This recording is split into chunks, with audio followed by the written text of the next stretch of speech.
Sme radi, že ste sa zúčastnili ďalšej prednášky klubu investorov. Moje meno je Ema a dnes budem moderovať túto viac menej debatu, čo je trošku netradičný formát.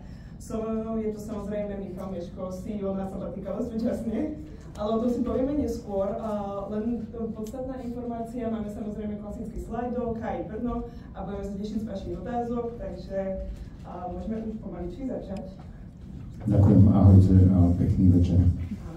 Takže, pán Meško, mohli by ste sa tak v krátkosti predstaviť a možno povedať o svojej tej životnej ceste, od tých referátov cez ten Martinus až po to rozhodnutie na súčasný sabatikál? To by som musel zrekapitulovať vlastne, že pomaly celý život svoj, lebo ono to úplne začalo, podľa keď som mal tak 5 rokov. A pamätám si, keď ma otec, ktorý na vysokej škole vlastne učil v Martine na lekárskej fakulte, a posadil do takej miestnosti, ktorá bola asi polovicu tejto a bolo tam asi, ja neviem, koľko počítačov, asi 20. To bol niekedy rok 1990 niečo. Že rozmýšľam, že koľký odtiaľ to boli už narodení. To bolo narodení, kedy asi ešte nikto. A presne si pamätám na ten moment, ako ma posadil za niečo, čo mi potom povedal, že je vlastne počítač. A mňa to úplne uchvátilo. Od toho momentu sa môj život vlastne začal spájať s počítačmi, prišiel potom internet, kde ja som nedokázal pochopiť, že ako sa za 3 minúty z Ameriky dostane nejaký obraz na moju obrazovku a že to bol pre mňa úplný zázrak. A podal som tomu, že ako robiť webové stránky, čiže začal som robiť webové stránky. A potom som ich chcel aj akože robiť nejaké interaktívne a tak som sa začal učiť programovať. No a to je moment, kedy tam vstupuje vlastne do toho jednak aj Martinus, ale aj tie referáty, pretože bolo to leto roku 2000, to rozmýšľam, že ešte stále asi nemáme nikoho, kto bol narodený vtedy, že? Jeden má, dobre, už je tu pár ľudí, už sa necítim tak starý. A to bolo k 2000 a pamätám si, že cez leto som chodil dlhé, asi 2 mesiace okolo jednej knižky, ktorá sa bola od Jiřího Koseka a volala sa to, že PHP, programujeme internetové stránky. Tá kniha stála nejakých 600 korún vtedy, moje 2-mesačné vreckové. Čiže ja som akože z malou dušičkou, ja som to ani rodičom nepovedal, ale kúpil som si tú knihu. No a keď som došiel domov, tak som rozmýšľal, že čo by som mohol ako sa začať učiť alebo programovať. No a ako prvé mi napadla situácia z konca školského roka, kedy sme mali odozdať také, neviem, či tu sa to robilo, čitateľský denník. Čiže prečítať povinné knihy a potom o tom napísať. Ja, samozrejme som to desi na internete hľadal. To ešte neexistoval Google, alebo bol úplne že v plienkach. Takže som asi 2 hodiny mi to trvalo, aj že ja už 2 hodiny v živote tomu nebudem dávať. Tak vznikol vlastne nápad urobiť si nejakú stránku, kde si to budem môcť odkladať priebežne a potom sme to dali vlastne aj na internet. A ako sa hovorí, tak zvyšok už je história, že potom naozaj sa ukázalo teda, že ten problém a nezáľubu k povinnému čítaniu som nemal len ja, ale zo pár ďalších ľudí. A len tak preto srandu, akože je mi to až neuveriteľné, že referáty.sk poznáte, alebo niekto ste používali. Dobre, to je pre mňa absolútne, akože ja som myslel, že po 10 rokoch, keď už akože to bude, takže to už si nikto nespomenie. Ale až sa desím toho, že koľko ľudí to dneska vlastne používa alebo pozná. No ale tým bol vlastne prepojený aj ten príbeh s Martinusom, teda nie len, že som si tam kúpil tú knižku, ale krátko potom, ako sme tú stránku spustili, tak sme prišli, to som robil s kamarátom Mišom Antošikom zo Žiliny. A prišiel som do Martinusu, čo už vtedy bolo, Martinus vznikol v roku 1990, ako jedno z prvých súkromných knihkupectiev, vtedy ešte Československu. Takže očividne nie som ani zakladateľ, nič také, ja som sa vtedy učil čítať. Založili ho bratia Santusovci v meste Martin a vybudovalo si takže veľmi dobré renomé. No a oni už okolo roku 2000 experimentovali s nejakou web stránkou. Amazon tuším vznikol 95, 96, také niečo. Vltava tu vtedy vznikla, na Slovensku Dunaj. Všetci pomenovali e-shopy podľa riek. To bol nejaký zaujímavý fenomén vtedy. No a ja som akože prišiel, že či nejako nevieme spolupracovať, aby som to skrátil, tak odišiel som s ponukou, že tak naprogramuj nám ten e-shop. Ja som mal vtedy 15 rokov. Oni vyzerali príčetne vyzerajúci ľudia, teda akože pri zmysloch, dospelí ľudia. A dodnes je to pre mňa jeden z takých najneuveriteľnejších momentov dôvery, ktorú som vlastne dostal, lebo ja som vtedy programoval 2 mesiace. Ja som nevedel, ako urobiť to, že keď si niečo vložíte do košíka nákupného, tak aby keď sa prekliknete potom na ďalšiu stránku, aby to tam zostalo. Ja som nevedel, čo je DPH, čo sú faktúry, no ale nejako sme to vlastne dali dokopy a 31.8.2001 sme to potom spustili. No, rozmýšľam, čo ďalej potom. Ako ste sa od toho programovania dostali naopak práve už k tej roli CEO, ako to postupne prechádzalo a potom aj ten samotný sabatikál. Áno. Čiže ja som bol vtedy na strednej škole, študent, mal som 15-16 a toto bolo pre mňa, som bol brigádnik, programátor, takže normálne som bol platený vo forme najprv atramentovej tlačiarne, potom skenera tuším, a potom notebooku, lebo už som bol lepší. A pre mňa to bolo neuveriteľné, lebo mohol som robiť niečo, čo ma baví, mohol som sa tam veľa učiť a ešte ma niekto za to odmenoval. Takže úplne, že žil som svoj sen.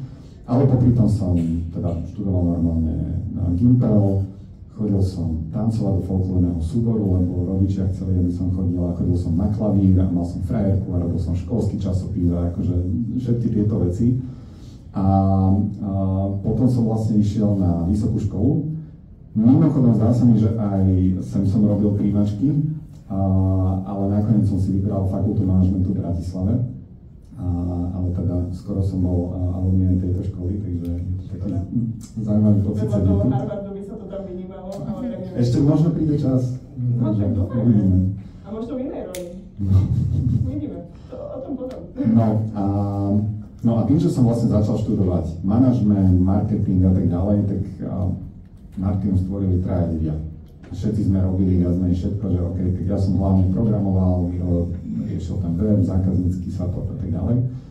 Ale to boli časy, že neboli, že ShopTety, ShopCC, Shopify a tak ďalej, že teraz, kebyže sa rozhodnete, tak počas tejto prednášky môžete rozbehnúť e-shop a nikto si to nevšimne, urobiť to z mobilu pod lavicou. Vtedy neboli žiadne konferencie k tomu, žiadne príručky, žiadne weby, blogy, že ako vlastne začať robiť e-commerce, takže veľa sme sa museli učiť. Malo to obrovskú výhodu toho, že to odpúšťalo veľa chýb. A mali sme relatívne veľa času, lebo tá konkurencia nebola taká, že tu si teraz 100 ľudí môže založiť e-shop. Ale na druhú stranu naozaj sme sa to nemali úplne, že odkiaľ učiť mimo tej metódy Pofuzoniu. No a ako som ja začal teda študovať tú vysokú školu, tak samozrejme, neviem, či to aj vy máte tak, ale to teda, keď som si nejakú teóriu vypočul, tak hneď som akože taký nafičaný išiel, že takto idem v praxi vyskúšať, potom som zistil, že v praxi to funguje úplne inak. Ale pamätám si, keď sme vyberali, a tá kolegyňa je dodnes vo firme, a bolo to niekedy v roku 2004 alebo 5 a mali sme predmet HR, teda akože ľudské zdroje, takže na pozíciu nejakej proste, že agentky zákazníckeho servisu sme urobili asi 3-kolový pohovor, kde sa robili proste testy logiky a neviem čo, lebo to všetko sme sa učili na tom semestri, takže normálne do miestnosti sme nahnali ľudí. A je to až také akože úsmevné, že veľmi prehnané to bolo, ale chcel som na tom ilustrovať, že ako to asi vtedy vyzeralo, tá kombinácia u mňa teda tej teórie a potom snahy dávať to do praxe. No a pokračovanie toho príbehu je aj to, že v roku 2008, čiže teraz to už bude 16 rokov, o pár dní, čo Miro Santus vlastne zomrel, spoluzakladateľ na rakovinu. A tak nejako prirodzene vlastne už vtedy som mal podiel vo firme, oni mi v nejakom momente vlastne ponúkli ako vstup do firmy. Tak tým, že som to aj študoval, tak nejako prirodzene na mňa prešla tá rola, ako keby, ja som vtedy nevedel, čo si dávať vlastne na vizitku, lebo akože mať 15 zamestnancov a volať sa CEO mi prišlo také, že veľmi nemiestne. Takže ani neviem, čo som tam mal, ale keď zoberiem z hľadiska toho, že čo som robil, tak to bolo tak asi tých 15-16 rokov dozadu, kedy som uchopil tú rolu. Dobre, a ešte ten sabatikál, nepustíme túto tému. No a teraz som teda oficiálne 17. deň na sabatikále, ktorý zatiaľ je naplánovaný na pol roka. A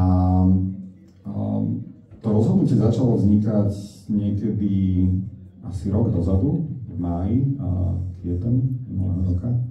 A A bolo to také akože pre mňa prirodzené, alebo teda spätne teraz mi to príde veľmi prirodzené, pretože verím, že som nebol nikdy vyhorený, ale myslím si, že to vyhorenie párkrát som tak akože lízal zo spodu a povedal som si, že nechcem si to zažiť a že budem počúvať iných a múdrejších ľudí, ktorí teda si to skúsili a zažili. A povedal som si, že vlastne bolo by možno fajn si po tých skoro 25 rokoch, ktoré som, akože to nie je o tom, že ja by som bol teraz workoholik.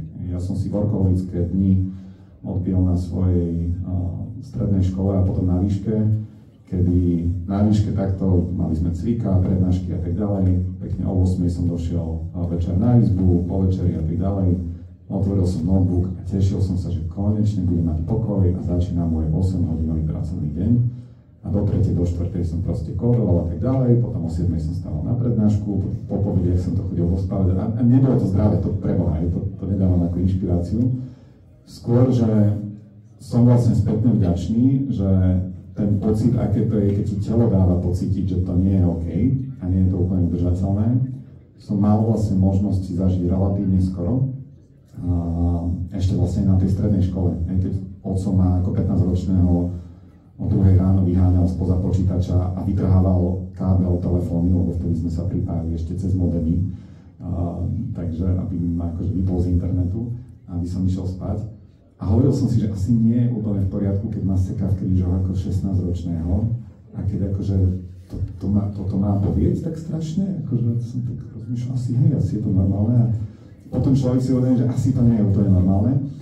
Takže ja už posledné akože relatívne dlhé roky si myslím, že ten nejaký work-life balance alebo akokoľvek to nazveme, tak sa mi darilo držať celkom rozumný. Ale s podnikaním podľa mňa je to také, že nikdy to nevieš úplne vypnúť.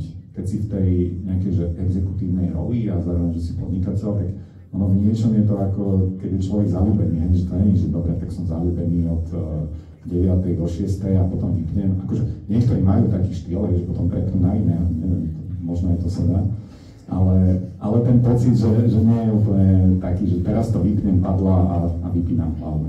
Že na konci dňa, kto si mi povedal takú peknú vec, že vlastne podnikatelia, že na jednu stranu je to obrovská sloboda, že môžeš podnikať a robiť, ale istým spôsobom si vlastne najmenej slobodná v tej firme, pretože ostatní ľudia môžu povedať, že vieš čo, že prepáč, idem ďalej, alebo že dávam výpoveď a nejako si to poradíte.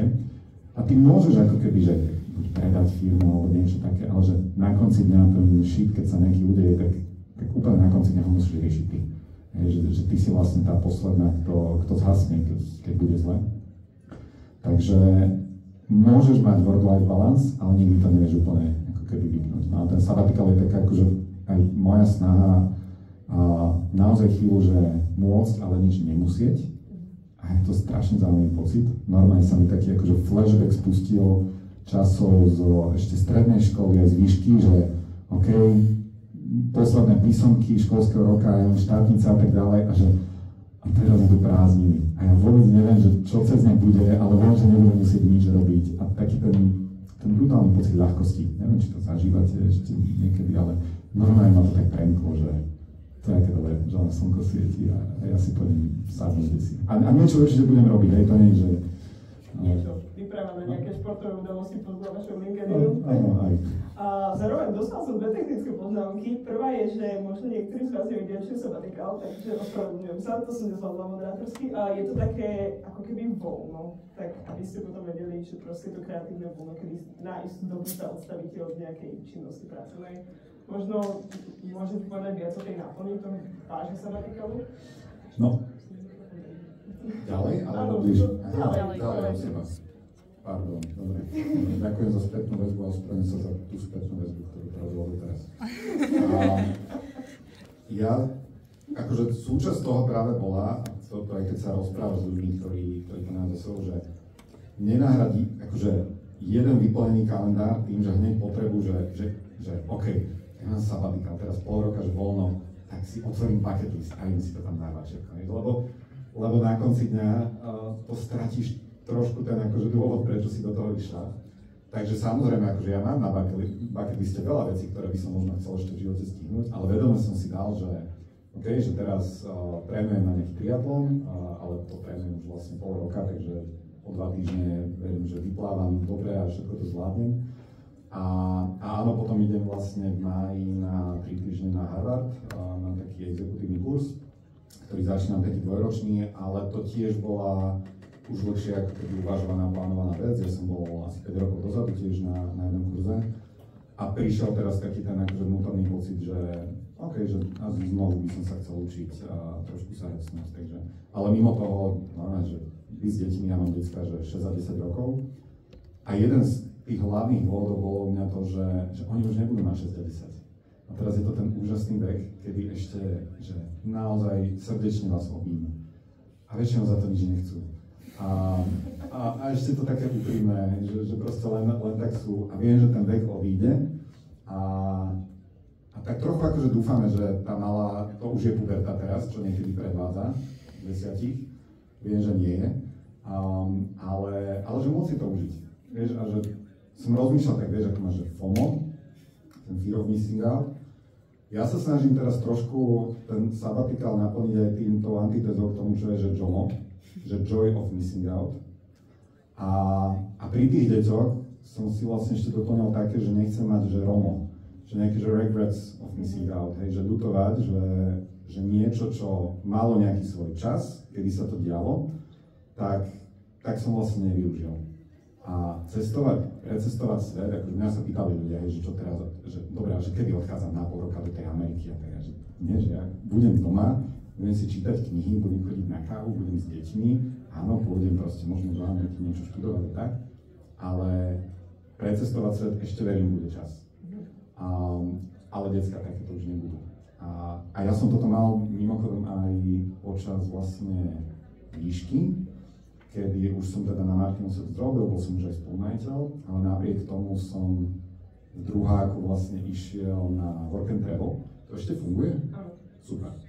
A to ináč už bolo po predaji referátov, takže my sme tú stránku potom predali Atlasu, takže nejaké peniaze sme mali a bol to nejaký, akože, vtedy som netušil, ešte sa to volá Exit, lebo startupová scéna ešte vôbec neexistovala, všetky tie buzzwordy, ale teda svoj startup sme akože vyrealizovali Exit.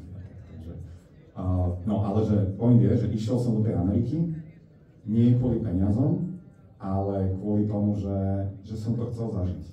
Že 3 mesiace naozaj som robil sendviče v Subway cez deň a potom som mal ešte druhý job, kde som sa prezliekol a išiel som do reštiky proste sprátavať stoly, robiť nejakého buzzboya. A potom sme mesiac cestovali. A bolo to úplne úžasné. A áno, firma možno, akože som chýbal v niečom v tej firme. Podobne ako keď som potom išiel štvrtáku na Erasma do Holandska na pol roka tiež. A napriek tomu, že už firma vtedy rástla a ako by ma potrebovala, ale vedel som, že ten študentský život a ten Erasmus, proste, že to je buď teraz alebo nikdy v tejto forme. A nemenil by som to za nič. Akože keby si mi teraz povedala, že no, tak keby si tam vtedy hento nebol, tak si mohol mať 5-krát väčšiu firmu, že nie, ďakujem, že nemenil by som to. Takže sú boli to formujúce vlastne zážitky pre vás, že teda pre teba, sorry, ktorý sme si úplne budeme skákať. Tak chceli sme sa aj dostať nejakým spôsobom práve k tej vysokej škole, tak to trošička preskočíme, kebyže teraz úplne spätne môžeš sebe niečo povedať do minulosti. Čo by si povedal na tej vysokej škole? Ja som v tomto, že rob všetko tak, ako to robíš. Tak? Úplná spokojnosť, žiadne regresy? Nie, to nie je o tom, ale že ja som rád, že som tie veci zažil, aj tie faily nejaké v rámci toho, alebo že ťažké veci a tak. Lebo to ťa potom formuje. Čiže to, že to viem dneska, by som nevedel bez toho, takže poradiť si teraz späť, že vyhni sa hen tomu, tak to sa dostávam do takého mindfuck trochu, nie? Že to by som si ale nevedel 20 rokov potom poradiť, aby som to urobil, lebo by som to vlastne nevidel. Takže ja úprimne nepozerám na ten život akože spätne takto, že že toto keby som vedel. Skôr som naozaj rád, že som tie rozhodnutia urobil tak, ako som urobil.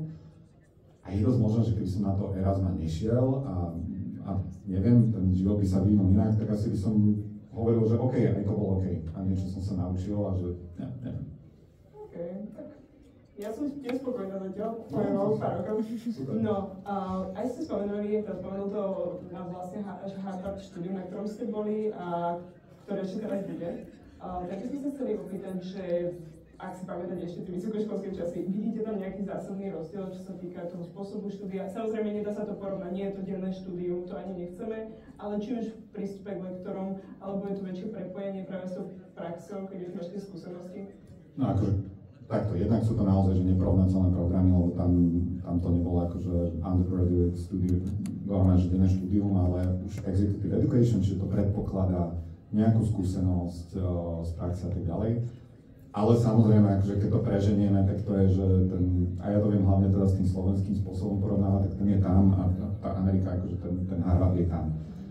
Ale ja som mal to šťastie, a to bol jeden z dôvodov, prečo ja som chcel, ja som si tak napoli plnil sen do Harvardu a taký sen zložený z toho, že zažiť ten Harvard, vysvetlím za chvíľku prečo, lebo myslím, že v prváku a druháku na fakulte manažmentu, ešte vtedy sme sa viacero predmetov učili že v angličtine a niektorí profesori niektoré hodiny viedli práve cez case studies z Harvardu. Čiže ja som si vlastne tak malom zažil ten Harvard a bolo to že úplne iná liga a z tohto hľadiska to bolo akože v niečom to podobná experience, dokiaľ si v takých pekných miestnostiach a tak ďalej, ale neviem, či viete, akože Harvard je vlastne postavený na učení čisto cez case studies, čiže neviem, že prednášky a tieto veci, ale asi 90 ľudí, dostanete nejaký case, ktorý má zvyčajne 10 až 30 strán a v tom case je opísaná nejaká situácia z reálnej firmy a reálneho manažera a tak ďalej a vždy ten case skončí nejakou dilemou, čiže teraz, že majú otvoriť tú pobočku alebo nie, má vyhodiť toho človeka alebo nie, má sa rozhodnúť tak alebo nie. A prakticky nikdy tam nie je, že správna, nesprávna odpoveď. A tá hodina prebieha tak, že ten profesor je 80% času len moderátor. Čiže povie, že kto je za, zdvihnú ruky, dobre, povedz svoj case, prečo si za.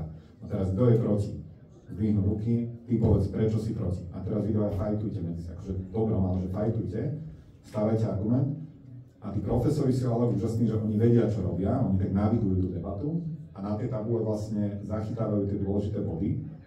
A na konci tej hodiny sa potom vždy udeje ten magic, lebo zrazu ich tak poprepájajú a si že a pridajú tam aj nejakú teóriu často, ale zvyčajne to, že 5 až 15 slajdov. Že nie je to nejaká teraz, že podpisujte z Neotagu a takéto veci. A takéto casey vlastne sú za deň, že 4. A celý čas vlastne ideš na tomto.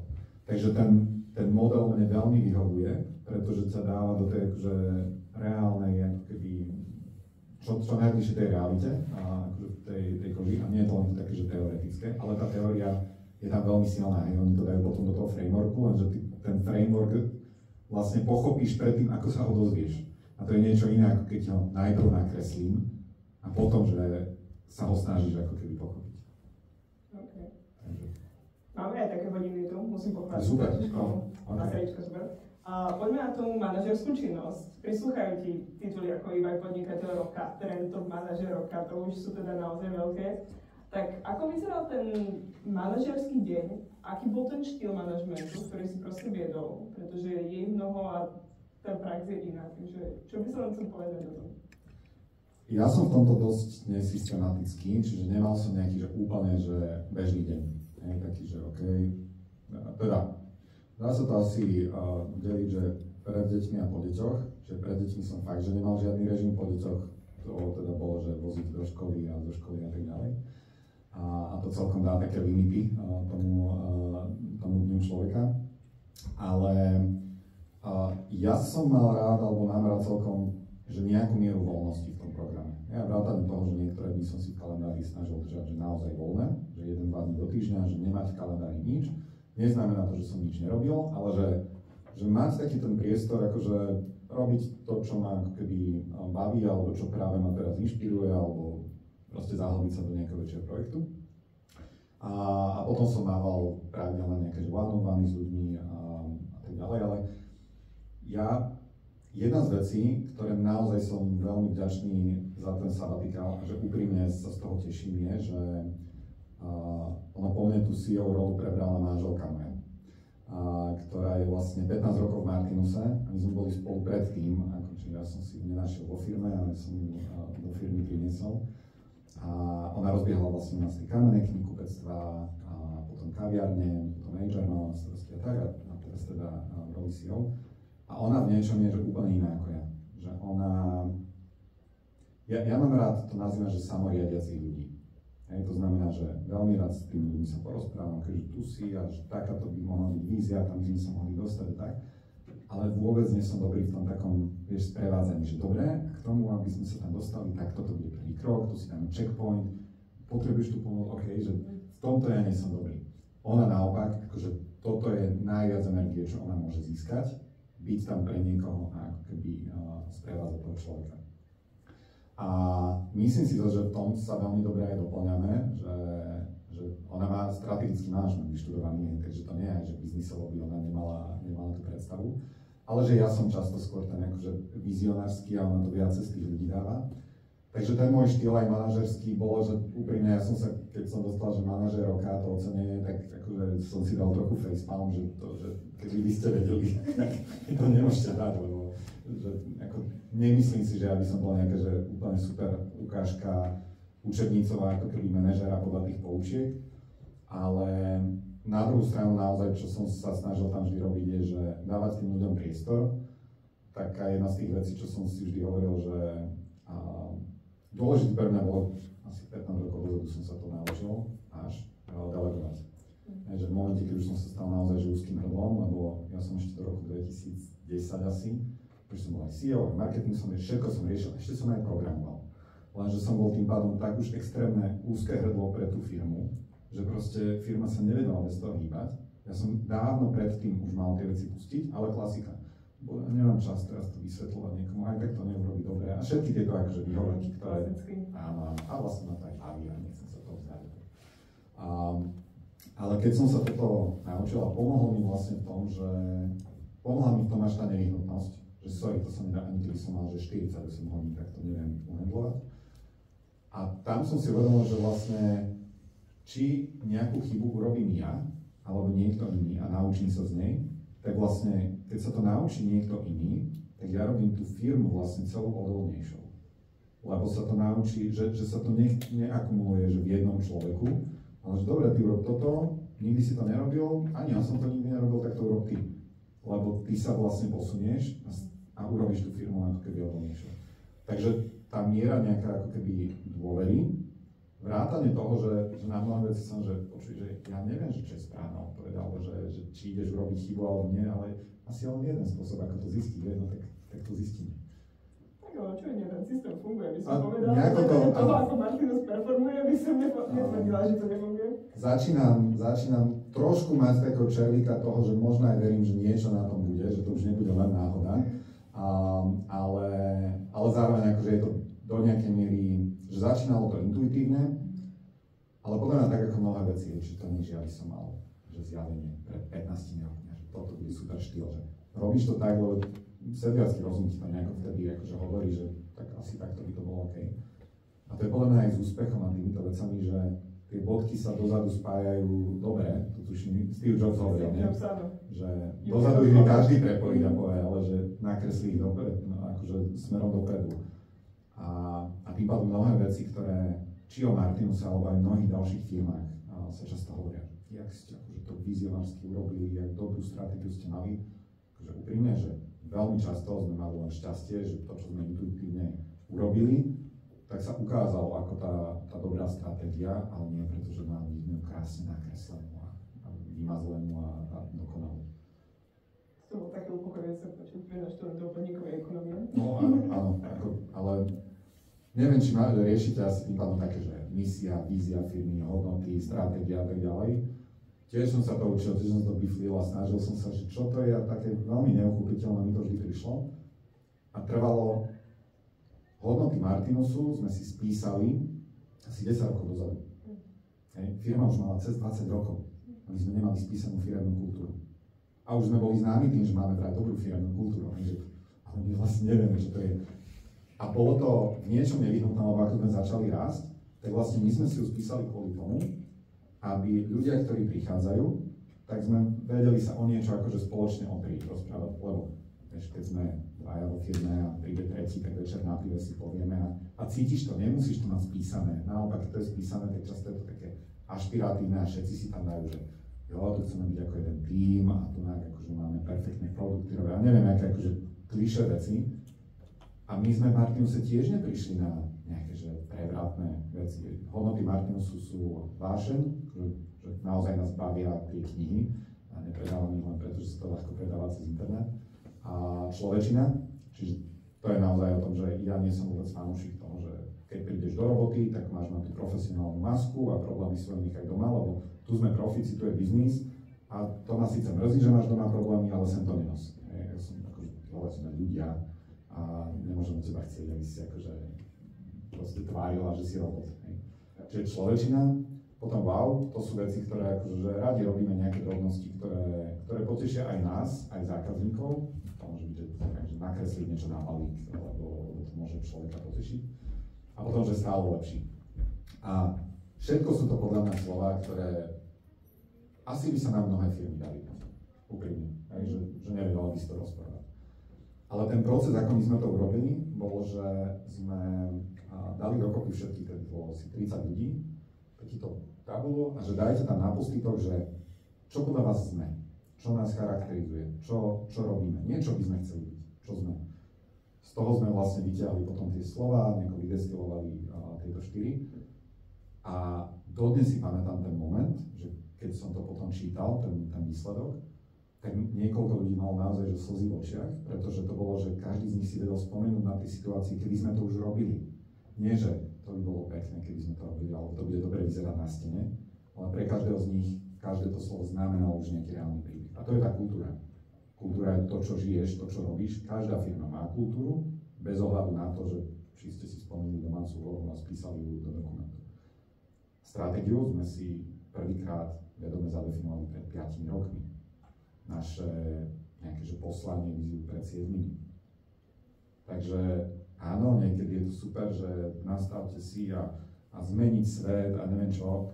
Za mňa je úplne v poriadku začať podnikať aj preto, že jednoducho chceš niečo tvoriť a nevedieť, kam ťa to nevyhnutne dovedie.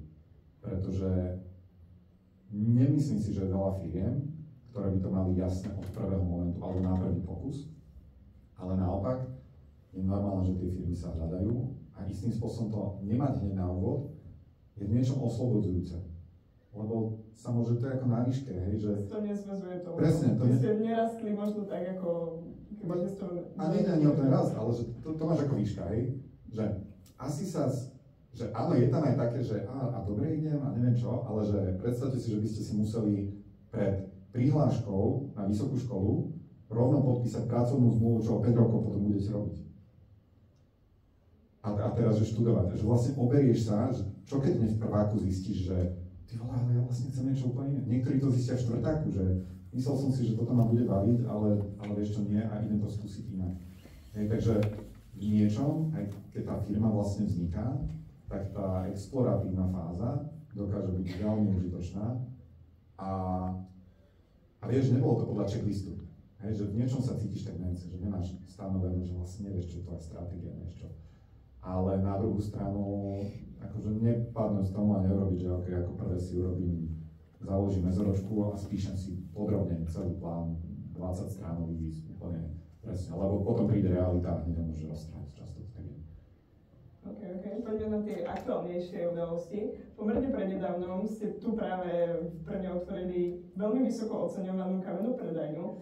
Po tom, čo ste podľa mňa už roky boli online proste tuto na českom trhu. Takže prvá otázka, vybrali ste si Brno preto, lebo je nás tu Slovákov toľko, my sme všetci zvyknutí nakupovať na Martinuse. A druhá otázka, ako sa zmierite, alebo ako pracujete s tými inými preferenciami českých čitateľov? Proste celkovo je tu oveľa väčšia konkurencia, oveľa väčší hráči, ktorí tu boli pred vami a majú tu vybudované. Takže by sme to chápali. Čiže odpoveď na prvú otázku áno aj. Čiže jednak, že vnímame, že tu žije pomerne veľa Slovákov a zároveň je to blízko k Bratislave, čiže je to praktické na tu nejaký akože prenos know-how. A k tej druhej otázke, že pre mňa celkovo, že na internete v Česku sme už cez 10 rokov. A ak niekedy vieš, dostávam otázku, že čo je to tajomstvo úspechu Martinusu, a vy to máte tak parádne, akože vymakané, pozrite, čo ste vybudovali.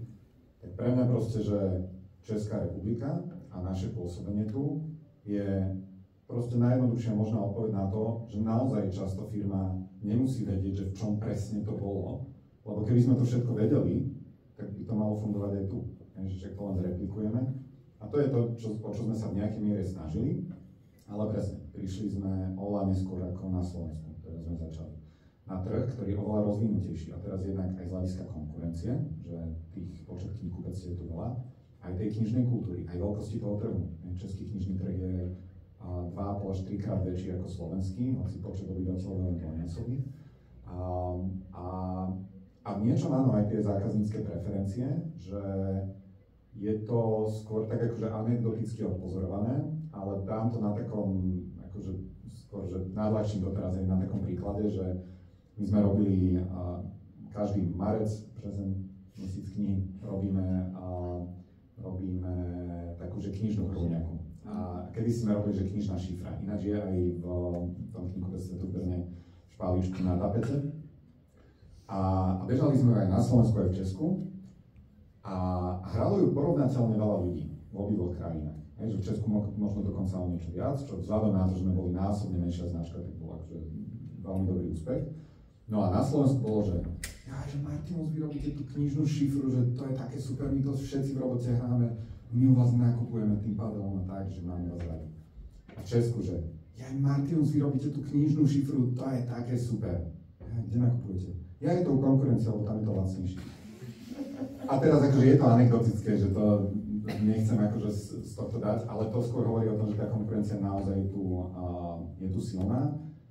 Je možné, že to hovorí niečo aj o tých preferenciách, podľa mňa, že Alza a MOL predtým a tak ďalej, že extrémnu robotu, kvalitnú robili z hľadiska očakávaní, ako keby Česko je jedna z najrozvinutejších e-commerceových krajín sveta, podľa mňa. A tým pádom naozaj, že tam už mnohé tie služby sú na tak vysokej úrovni, že keď sa tieto veci skomoditizujú, tak akože začneš potom porovnávať už ako keby len podľa ceny, alebo nie len podľa ceny, ale že má možno väčší faktor. Lebo teda také tajomstvo, takina, ktorú si kúpite u nás, je tá istá, čo si kúpite v Dobrovskom, alebo v Luxore. Ale je to o tom, že čo k tomu ako keby pridáva, že aký zážitok a tak. No a slovenský trh sa vyvíjal inak, aj ten knižný a možno aj tie preferencie ako keby ľudí, že vnímame tam o niečo väčšiu ako keby tú vernosť k značke, alebo aj k tomu zážitku a k tomu takému, že vy to robíte dobre, tak vás chcem podporiť a privriem oči nad tým, že možno ste o pár korún drahší. A že v Česku je to veľa viac také, že racionálne konkurenčné. Čiže že to je super, držím vám palce, robíte to dobre. A keď to ešte budete mať za rovnaké ceny alebo lepšie ako internet, vtedy budeme vás nakupovať. Neplatí to akože unblock, ale v niečom to limituje ako keby možnosť rýchlosti toho rastu. Keď ste sa zmienili o tých kampaniách, tak v rámci toho táto knižná šifra, tieto cez márec, tieto aktivity, a ja som to tento rok hrala, každý rok to hrám, zároveň ste mali rôzne kampanie typu proste Mekyho, kúpmi radšej knihu. Ako sa to odráža na tržbách? Je tu naozaj niečo, čo je pre vás výrazné na tržbách, alebo je to skôr také, že je to kvôli brandu? Sú to aj že študenti marketingu, alebo teda marketing riešite? Marketing sám po sebe neexistuje ako štúdium, ale je to súčasťou... Ale máte taký akože predmet, no. Posledných 5-10 rokov je taký celkom silný trend, myslím, že Les Binet a Byron Sharp majú takú vlastne, nie teóriu, ale je to akože naozaj štúdiom a researchom potvrdené, že vlastne najúspešnejší marketing sa skladá v skutočnosti z dvoch vecí. A jeden je ten, že oni to volajú, že long and short. A ten long to sú vlastne zjednodušene povedané, že brandové kampane. Čiže kampane, ktoré nemajú za cieľ dneska ti niečo predať, len pripomínať, že tá značka existuje. Tomu sa hovorí, že mentálna dostupnosť a je to normálne podložené, že tvoj share of voice, čiže ako veľmi ťa počuť v porovnaní so zvyškom tvojho segmentu, tak v čase sa vlastne stane aj tvoj podiel na trhu, že share of market. Čiže keď chce značka rásť, tak potrebuje vlastne investovať do reklamy a počutia viac, ako má dnešný podiel, a v niečom tým pádom možno prebehnúť aj míňanie konkurencie. A to je ten long, ktorý vytvára tú mentálnu dostupnosť. Potom k tomu ešte patrí, že fyzická dostupnosť. Tá je čiastočne tiež aj tým, že to vidíš možno na billboardoch, ale často sú to najviac teda, že kamenné napríklad predajne alebo nejaké fyzické produkty. No a tá teória za tým je, že ty potrebuješ, aby ten človek si na teba spomenul vtedy, keď ide riešiť tú potrebu. Čiže to je jedna časť tej stratégie, že my chceme, aby Martinus rovná sa knihy. A toto robíš nielen na Vianoce, nielen proste v marci, robíš to ako keby celý rok, ale nečakáš, že ti to zvýši predaj, lebo to nevieš vyčísliť. No a k tomu potom vieš kombinovať ten short a sú tie krátkodobé akcie, čiže urobíš, že OK, tento mesiac je vypredaj, alebo ja neviem, kúp teraz 2 knihy na 3 dostaneš zadarmo, alebo je nejaká súťaž, ktoré majú nejaké obmedzené trvanie a ono to tam robí tie také spajky, čiže takže zapnem, vypnem a vidíš to totálne na tých číslach, že či si niečo robila. Zatiaľ, čo ten long ti robí taký, že pomaličky trvalý rast. No a že značky vlastne najlepšie rastú, keď kombinujú tieto dve, lebo vlastne tie dve veci sa navzájom ako keby podporujú. A to je mimochodom aj dôvod, prečo my sme tak 15 rokov dozadu stáli na križovatke, že vlastne sme internetové knihkupectvo alebo internetový obchod. Lebo už sme vtedy mali na Slovensku stovky tisíc zákazníkov, ktorí okrem kníh asi nakupovali aj kosačky, a futbalové lopty, a ja neviem, plienky možno a tak ďalej. A však tak super, tak to pridajme na web a budeme mať väčší obrat a ľudia to budú kupovať. Mimochodom to mnohé e-shopy si všimnite, že robia, že keďže chcú alebo potrebujú rásť, tak vyčerpajú tú svoju a pridávajú vlastne nové produkty. Dodnes si pamätám, ako nám vtedy odľahlo, keď sme si povedali, že nie, že pre nás to budú knihy a je to veľmi vedomý trade-off, pretože tým rozhodnutím sa stali dve veci. Tá prvá je neobľúbená u investorov, pretože ti výrazne limituje rast. Pretože knižný trh má len nejakú veľkosť a aj ty na ňom dokáže mať len nejaký podiel. Takže de facto rovno hovorí, že viete, čo z nás nikdy nebude firma väčšia ako X. Ale to, čo získáš, je istým spôsobom neuveriteľná sloboda. A teraz nie je to tak paradoxne, ale ja teraz poviem, že vymyslíte kampaň, reklamnú kampaň. Neviem ako vám, ale myslím, že akože prvé mám takú paralýzu, že OK, že akú, kde, čo, a poviem, že teraz vám doplním. Vymyslíte reklamnú kampaň na držiak na mobil. A teraz nehovorím, že je to jednoduchšie prísť s úžasnou kampaňou, ale podľa mňa zrazu tým, že zúžim to ihrisko, na ktorom chceš, aby si hral, tak zrazu v hlave dáš nejaké mantinely a ona sa vie niečo chytiť a zrazu rozmýšľa. A hovorím to ako ilustráciu toho, že pre nás od toho momentu nemusela byť dilema, že akú kampaň budeme robiť v marci alebo na Vianoce. Vždy to budú knihy na čítanie. A zákazníkov v mailoch sa môžeme zdraviť, že prajeme príjemné čítanie. A môžeme dať, že milí čitatelia a nie milí zákazníci, aby sme podchytili ako keby aj tých práčkarov, aj tých knihárov, aj proste všetko možné. Takže niečo, čo si urobíš obmedzenie, povieš strašne veľa vecí a nie, tak ti umožňujú hovoriť o to silnejšie áno niečomu inému. A toto sme do veľkej miery vtedy ale fakt robili intuitívne. Teraz spätne opäť spájam body, ktoré vtedy som nevidel. Ale to, čo ešte to dobre podľa mňa do tej dnešnej doby pasuje, je, že ja to volám, že aj e-commerce a celkový retail sa extrémizuje, ale teraz nemyslím vôbec cez ten politický, spoločenský rozmer, ale že vlastne potrebuješ byť na jednom alebo druhom konci toho spektra, že buď si všetko, alebo čo najviac niečo konkrétne. Ale nie v strede. Preto Alza, si všimnite, na billboardy čo dáva. Všetky darčeky vybavíte na Alze, hej?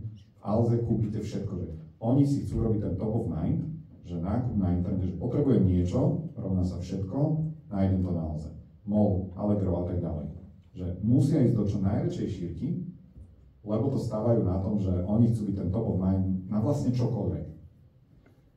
A my naopak chceme byť, že keď chceš knihy, tak my dokážeme prebiť aj tú Alzu, pretože keď si povieš knihy, tak ako postupuješ? Ak tam je to políčko v hlave voľné, tak si spomnieš na Alzu, lebo knihy patria pod všetko.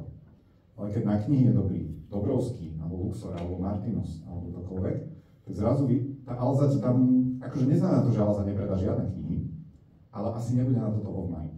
A tam máš zrazu šancu vyhrávať.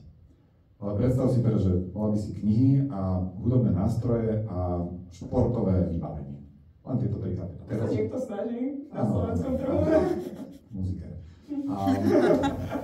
Začal by som názvom. No a to je presne, akože ja toto používam ako ilustratívny príklad, lebo bola to značka, ktorú som mal veľmi rád, lebo dokázali presne, že toto sú odborníci na hudbu. Lebo majú to v názve a zároveň robia len toto, tak akože na Alze možno si to kúpim, ak to majú, ale ku nich sa pôjdem poradiť a u nich si to asi aj kúpim. Ale teraz som normálne, že a čo majú hudobné nástroje s golfovými palicami? A že to akože viem nimi hrať, že preto ich predávajú a prečo si tam mám lyže kupovať a cyklopočítač, že toto mi nejako nejde k sebe. A teraz vlastne ja neviem uchopiť, čo sú. A výsledok je, že oni pokiaľ viem, takže ako keby rastú, ale to je tá pásca, do ktorej často firmy padnú, že chceme rásť. Často to nie je, že potrebujeme. Často je to chceme. A ja nemám nič proti rastu ako takému. Naopak, zdravý rast, a ja by som to nazval až taký, že kritický rast, nemám na to zatiaľ to slovo, ale že Martinus, nemohli by sme robiť e-shop s logistikou nejakou, keby sme predávali 1000 kníh mesačne. To by, OK, z garáže niekde by sme to možno vedeli. Ale že potrebuješ nejakú minimálnu škálu na to, aby si mohla hrať tú hru. Ale od nejakého objemu, sorry, to už je len naháňanie ega, že ty dokážeš byť zdravo, ziskovo a udržateľná v podstatne menšej veľkosti, ako mnohé firmy chcú mať tú ambíciu. A ono je to celé samozrejme spôsobené tým, že rast a čísla obratov a tak ďalej sú proste najjednoduchšie porovnateľné, čiže každý sa spýta, aký máš obrat, akú máš ebitu a podľa toho si porovnávame, že kto je lepší. Ale, že is this it? Že to naozaj akože to má byť len o neustálom preteku o to, že kto bude prvý unicorn, a kto bude mať väčšiu valuáciu, a kto bude mať väčšie neviem čo. A trošku zabudáme vtedy niekedy na jednak to, aby sme z toho mali radosť a aj na ten dopad, ktorý robíme, lebo sa naháňame len za číslami, vznikajú z toho proste frustrácie kvartálnych plánovaní a neplnení cieľov a všetky tie potom blbé motivácie, že musíme robiť takú odmenovaciu schému a také budú bonusy, keď toto prekonáte, lebo prekonáme očakávania investorov a oni potom, čo sa stane? Tak aha, vy ste dokázali 25%, tak budú si rok chcem 30. Asi v tom proste stále kolečku, ktoré nevieš zastaviť a nevieš z neho vystúpiť, keď sa raz do tejto mentálnej pasce dostaneš. Preto ja a Martinus my sme nikdy si nenastavili cieľe, že chceme byť najväčší, alebo chceme mať taký a taký obrat. A OK, teraz máme 50 miliónov, tak chceme do 3 rokov, viete čo, buďme ambiciozni, dajme 100. Len aby tam bolo nejaké číslo. A nie preto, že by to nefungovalo. Kebyže dneska poviem vo firme, že chcem, aby sme mali zdvojnásobný obrat a budeme mať 100-120 miliónov za 3 roky, je veľká šanca, že tá firma by sa zomkla, že my by sme sa tomu priblížili, že by sme to dosiahli.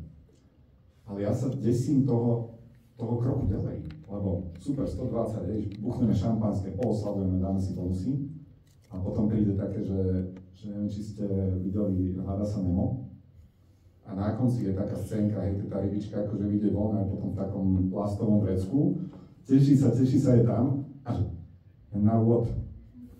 A že, no dobre, si povedal 120, tak akože prvé je tak asi 150, potom 200 a potom hento, hej, že ak chceme byť jednotka na trhu, dosiahneme to a potom zrazu strácaš motiváciu a potrebuješ ju nahradiť niečím, alebo proste rozvinúť, pretože tak budeme jednotka aj na hentom trhu. Dobre, dobiješ to tam. Tak musíme ísť na ďalšie 3 trhy a chceme byť ešte väčší, ale stratíš podľa mňa nejakú ten zmysel toho. A hlavne ťa to potom vlastne ani si neuvedomíš a začneš robiť rozhodnutia, ktoré považujem za strategicky neúplne šťastné. Pretože stalo sa to muzikeru. V niečom sa to stalo Alze, ku ktorej mám že hlboký rešpekt. A je to, že brutálna inšpirácia v mnohých veciach. Ale myslím, že oni o tom aj hovorili a uznali to, že mi sa stalo to, že cez COVID, akože oni boli víťazi toho. porastli na niečo 30% a tam zrazu bolo, že ja si pamätám ten rozhovor, že aha, my sme si uvedomili, že len my sami sme limitom nášho rastu, takže odteraz budeme rásť 30% ročne a za 5 rokov chceme byť 5-krát väčší alebo niečo takéto. A prečo? Lebo sa zrazu dostali len do tej hry toho, že aby sme boli väčší a väčší a väčší. A potom zistili, že začali robiť nesprávne rozhodnutia, motivované vlastne nesprávnym cieľom. Takže preto ja osobne som nikdy nedokázal ani sebe nastavať, ani Martinuse tieto cieľe, čo je strašne ťažké niekedy.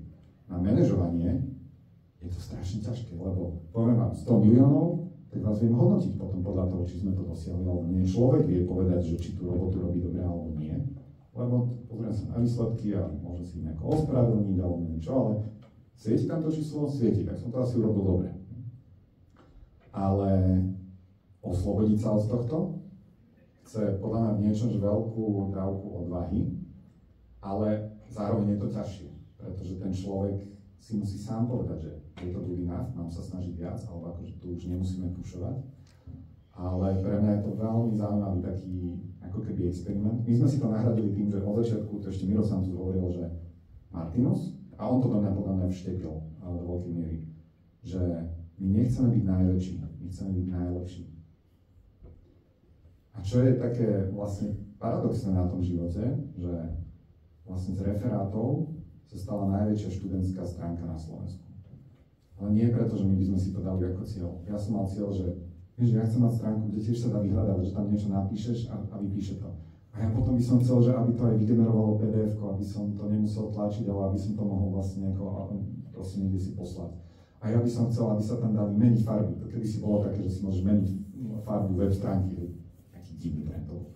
Ale mali sme to tam, lebo to mali aj iné stránky a my sme chceli byť ako tie iné stránky. Ale ako robíš vlastne na tých veciach a hľadáš, že čo a čo by si mohla vylepšiť, tak sa zrazu často ako vedľajší produkt staneš aj najväčšou. Školský časopis, ktorý sme založili ako 10-roční na základnej škole, lebo sme sa nudili a chceli sme mať ospravedlnenku sedieť za počítačom a môcť tam robiť proste klepkať a písať.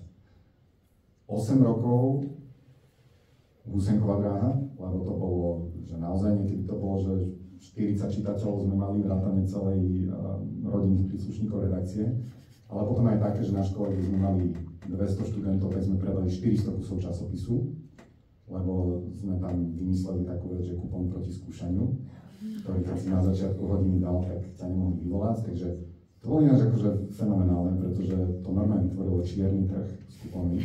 Keď boli vypredané časopisy, tak sa kupón za 10-násobok ceny časopisu predával. Normálne sa falšovali vo veľkom, takže to bolo brutálne. A ja školský časopis mega odporúčam, lebo to je najlepšia škola manažmentu vlastne a podnikania. Pretože robíš to na škole, že musíš zohnať ľudí, musíš tomu robiť marketing, vymyslieť názov, zohnať peniaze, zorganizovať to, naháňať deadliny. Chápa, že tí ľudia proste, že slúbili ti to, aj tak ti to nedodajú, musíš to urobiť za nich, nevidú ti veci, cenu musíš nastaviť, distribúciu, marketing, všetko možné. A máš konkurenciu, ktorá my sme mali v nejakom momente 4 školské časopisy na škole. A my sme si trhali navzájom plagáty. My sme si robili také hnusné veci, že to podľa mňa reálne svete si konkurencia nerobí. A že v niečom ťa to vlastne vytrénuje. Ale čo som chcel povedať, že ten školský časopis, týmto všetkým sme si prešli. A opäť, ten môj sen bolo mať, že môcť, že byť schopný vytvoriť niečo, čo kebyže idem do novinového stánku a dám tam, tak si nikto nevšimne, že to je študentský časopis. Lebo to vyzerá ako všetky tie ostatné časopisy. Toto nás hnalo, aspoň teda mňa a zopár ľudí, čo sme to robili. Výsledok? 3-krát po sebe, keď som končil, to bol najlepší školský časopis na Slovensku. A víťaz. A že nie kvôli tomu, že by sme si povedali, že poďme robiť, ako sa k tomu dostaneme, ale ako vedľajší produkt vlastne toho, že to robíš vlastne asi dobre. A že sa stále učíš a skúšaš a počúvaš. A s Martinom som to isté. Že najväčšie internetové knihkupectvo sme sa stali vlastne už neviem kedy, že dávno. Zhodou okolností, samozrejme, že mali sme aj šťastie, že tá konkurencia tam nebola možno tak šikovná alebo taká silná. Ale cez pandémiu sa Martin stal najväčším predajcom kníh na Slovensku. A podľa mňa bol nejaký moment, keď na internete sme boli najväčší v Československu, lebo nikto nebol v Česku tak silný na internete, ako sme boli my. Ale nič z toho nebolo, že toto je náš cieľ a za týmto ideme. Náš cieľ bolo, že ako vieme tú stránku robiť ešte lepšiu. Ako všetky tie nápady, ktoré máme, ako z nich vyberať tie najlepšie, ako toto ešte vylepšiť, ako toto urobiť, ako toto zrušiť, lebo to bola slepá cesta a tak ďalej. OK, ďakujem. Čo sa týka Martinus stratégie, tak Martinus urobil také až iracionálne rozhodnutie, podľa mňa okolo roku 2009. Začali ste otvárať kamenné knihkupectvá, keď si všetci mysleli, že vás obsadia e-knihy. A neuveriteľným spôsobom vlastne to robíte doteraz, naozaj kvalitu do toho vkladať, máte všelijaké ocenenia za niektoré predajnie. A chcel som sa opýtať, že myslíte si, že vlastne čelíme v budúcnosti nejakej, kde bude vlastne ten fyzický zážitok z tohto celého niečo pre nejakých možno lepšie finančne situovaných a ľudia budú odkázaní práve možno na e-shopy, že to bude ten štandard a to bude taký ten zážitok naozaj pre tých, ktorí si to budú mať na to čas aj peniaze? Opäť je to jedna z tých situácií, kde spätne to vyzerá ako vizionársky krok, lebo to bolo čas, kedy v 2009 sa hovorilo, že do 5 rokov väčšina kamenných obchodov vymizne, lebo Amazon, a polovica papierových kníh vymizne, lebo Amazon a Kindle. A ešte bol vtedy ten realitný, neviem, finančná kríza a neviem čo, že všetko ide zle. A my sme si začali otvárať kamenné knihkupectvá. Ale že prečo? No, to vzniklo tak, že Andy, moja manželka, práve končila po škole v nejakej robote a rozmýšľala, že čo ďalej. Bola, že vieš čo, ja som chodila v Bratislave vždy okolo takého knihkupectva, vždy som tak snívala, že to bolo také pekné stať tam za pokladňou a mať knihkupectvo a môcť tam autora sem tam pozvať a rozprávať sa s ľuďmi.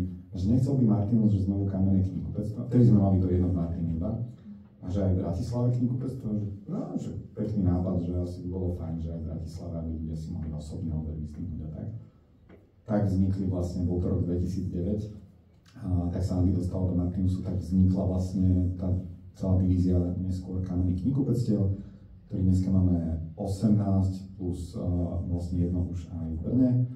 A opäť bodky a dozadu, dneska všetky veľké relevantné e-shopy majú aj tú kamennú prítomnosť.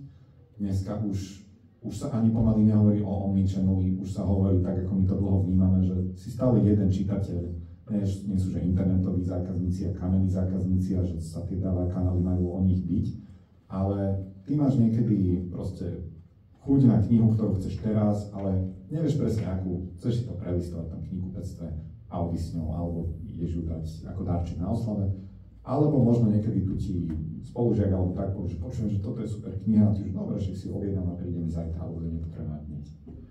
Ale si stále jeden človek, jeden zákazník, jeden čitateľ, len máš rôzne potreby. A preto to akože opäť intuitívne, čo my sme robili, že vždy sme sa snažili nie, že porovnávať, kto má viac a že fajtujte o toho zákazníka, ale naopak prepájať to čo najviac. Čiže nemáme to v knihkupectve fyzicky, tak tu vám to cez web objednáme a príde vám to buď domov alebo sem, to je jedno. A na webe sme pridali, že môžete si to zarezervovať v knihkupectve a tak ďalej. Takže to, že tie knihkupectvá sú súčasťou zážitku, a keď ideme k tomu Binetovi a Sharpovi, tak vlastne ešte aj fyzická dostupnosť, že ti to pripomína a pridáva to takú aj legitimitu tomu e-shopu, lebo je to niečo fyzicky kamenné, čo keď niečo pokašleš, tak aspoň sa tam môžeš prísť vykričať a postežovať sa. A k tej otázke, že či sa z toho stanú, myslím si, že pri knihách sa nestane z toho akože ten luxusný spôsob, lebo my sme urobili ďalšiu a stále to držíme neortodoxnú vec, že máme iné ceny na internete a iné v kamenných knihkupectvách. Čiže v knihkupectvách predávame bez zliav a na internete predávame všeobecne so zľavami. Čo opäť mnohým bolo, že to nemôžeš, musíš mať rovnaké ceny. Ja to vnímam tak, že v tom knihkupectve ti dávame inú formu zážitku a skúsenosti a každý z tých kanálov, alebo teda shopfrontov má nejaké svoje výhody, nevýhody, že v knihkupectve ti poradíme a môže sa tam začítať 2 hodiny, môže si všetky knihy proste prelistovať, môže sa tam len tak cítiť proste dobre, odísť a tak. Dávame ti nejakú formu zážitku. Cez ten web ti samozrejme tiež vieme poradiť, zavoláš nám a tak, ale zároveň tam máš extrémne širokú ponuku, vieš si veľmi jednoducho vyhľadať tú knihu, mám ich oveľa viac na sklade, každé má ako keby to svoje a myslím si, že je to najviac o tom vzájomnom ako keby doplňaní. OK, a súčasťou tých vašich vlastne kamenných predajní je aj kaviareň Foxport väčšinou. A vlastne ako vznikol tento nápad a zmenilo to nejak akože biznis Martinusu? to, že kaviarne sú súčasťou knihkupectva, sme nevymysleli my, Pantario to robilo dlho pred nami a v Amerike to robili ešte dlhšie. Čo si myslím, že my sme vedome robili od začiatku trošku inak ako ostatní, že my sme chceli čo najviac zotrieť ten rozdiel medzi knihkupectvom a kaviarnou. Čiže vieš, že sedíš v knihkupectve alebo kaviarni, ale často aj v Amerike to bolo o tom, že tam máš vlastne pomaly stenu a nemáš tam že dvere, ale že ok, táďal to vchádzaš a je to tak trošku oddelený svet.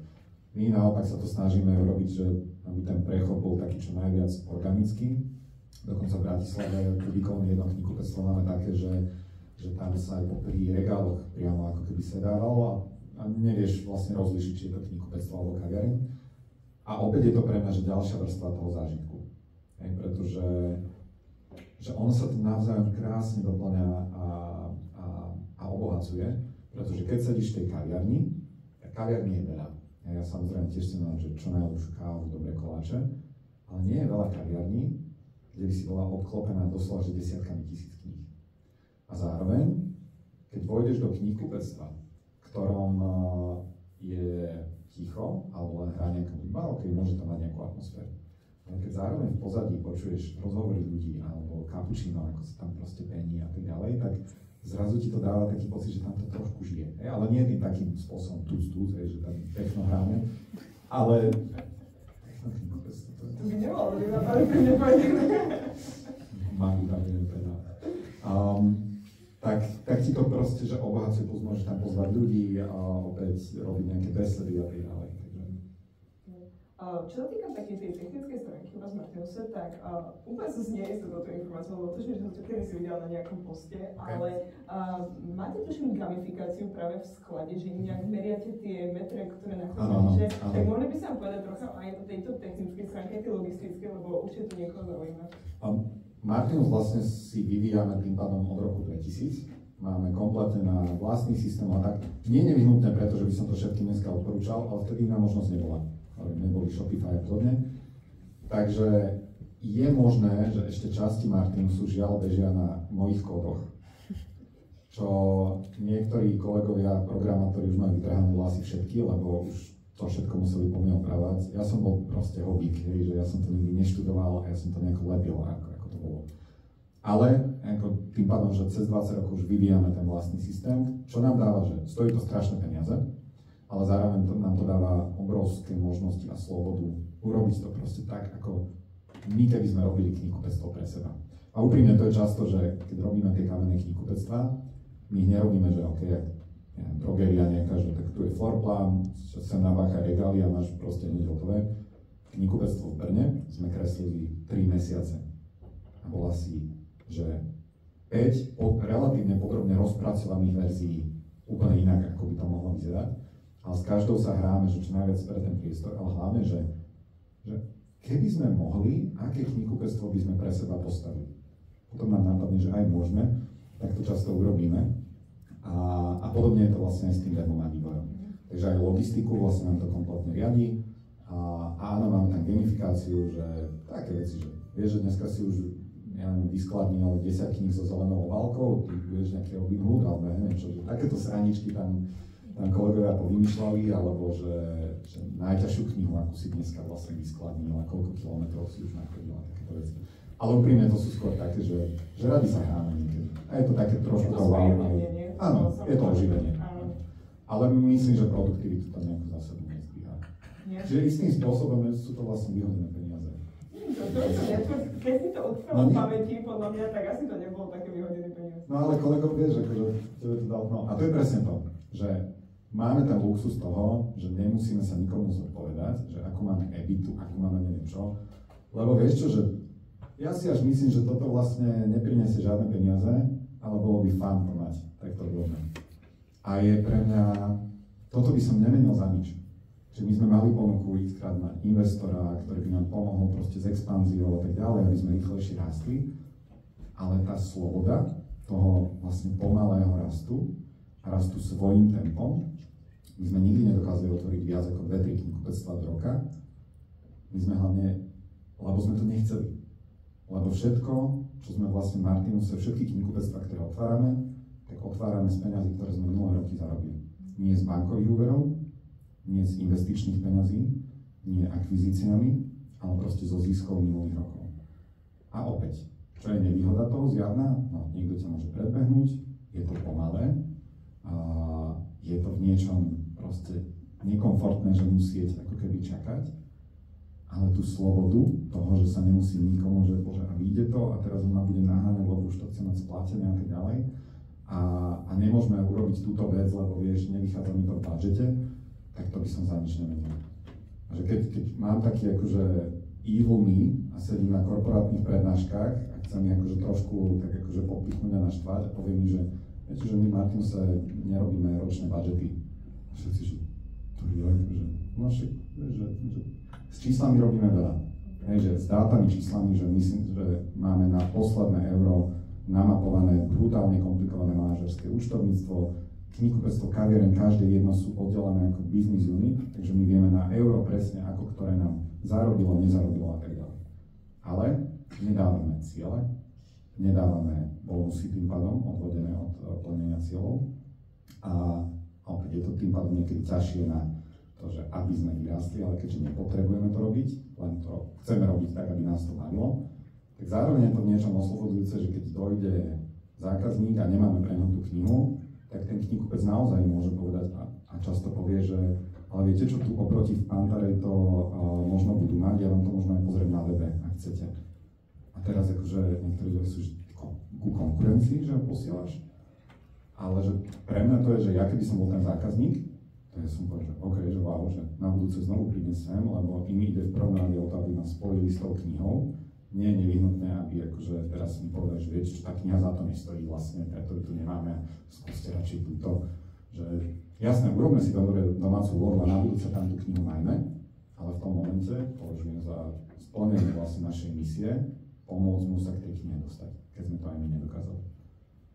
OK, čo sa týka napríklad tejto lojality zákazníkov, ja si dokonca pamätám, keď Martin mal také tie kartičky, ešte tie fyzické, a potom sa to asi zrušilo, asi to nejakým spôsobom nebol výhodný program. Ako sa staviate celkovo k stratégii ohľadom týchto zákazníkov a ich vzťahov k tomuto?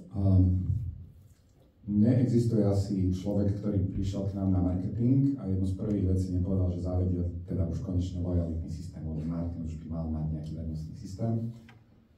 A dneska už teda mu vieme ho zavaliť všetkými možnými pokusmi, ktoré sme za tie roky urobili a zistili sme, že na konci dňa, že žiadny z tých, takto, že long story short, žiadny z tých programov nerobil to, že by ľudia vďaka tomu nakupovali častejšie, aby si to na seba aj zarobilo, lebo buď by sme im museli dať extrémne vysoké zľavy, ktoré by v konečnom dôsledku boli stratovejšie, alebo to používali tí, ktorí už aj tak u nás nakupovali veľa a nezačali nakupovať viac, len začali nakupovať lacnejšie vďaka tým zľavám.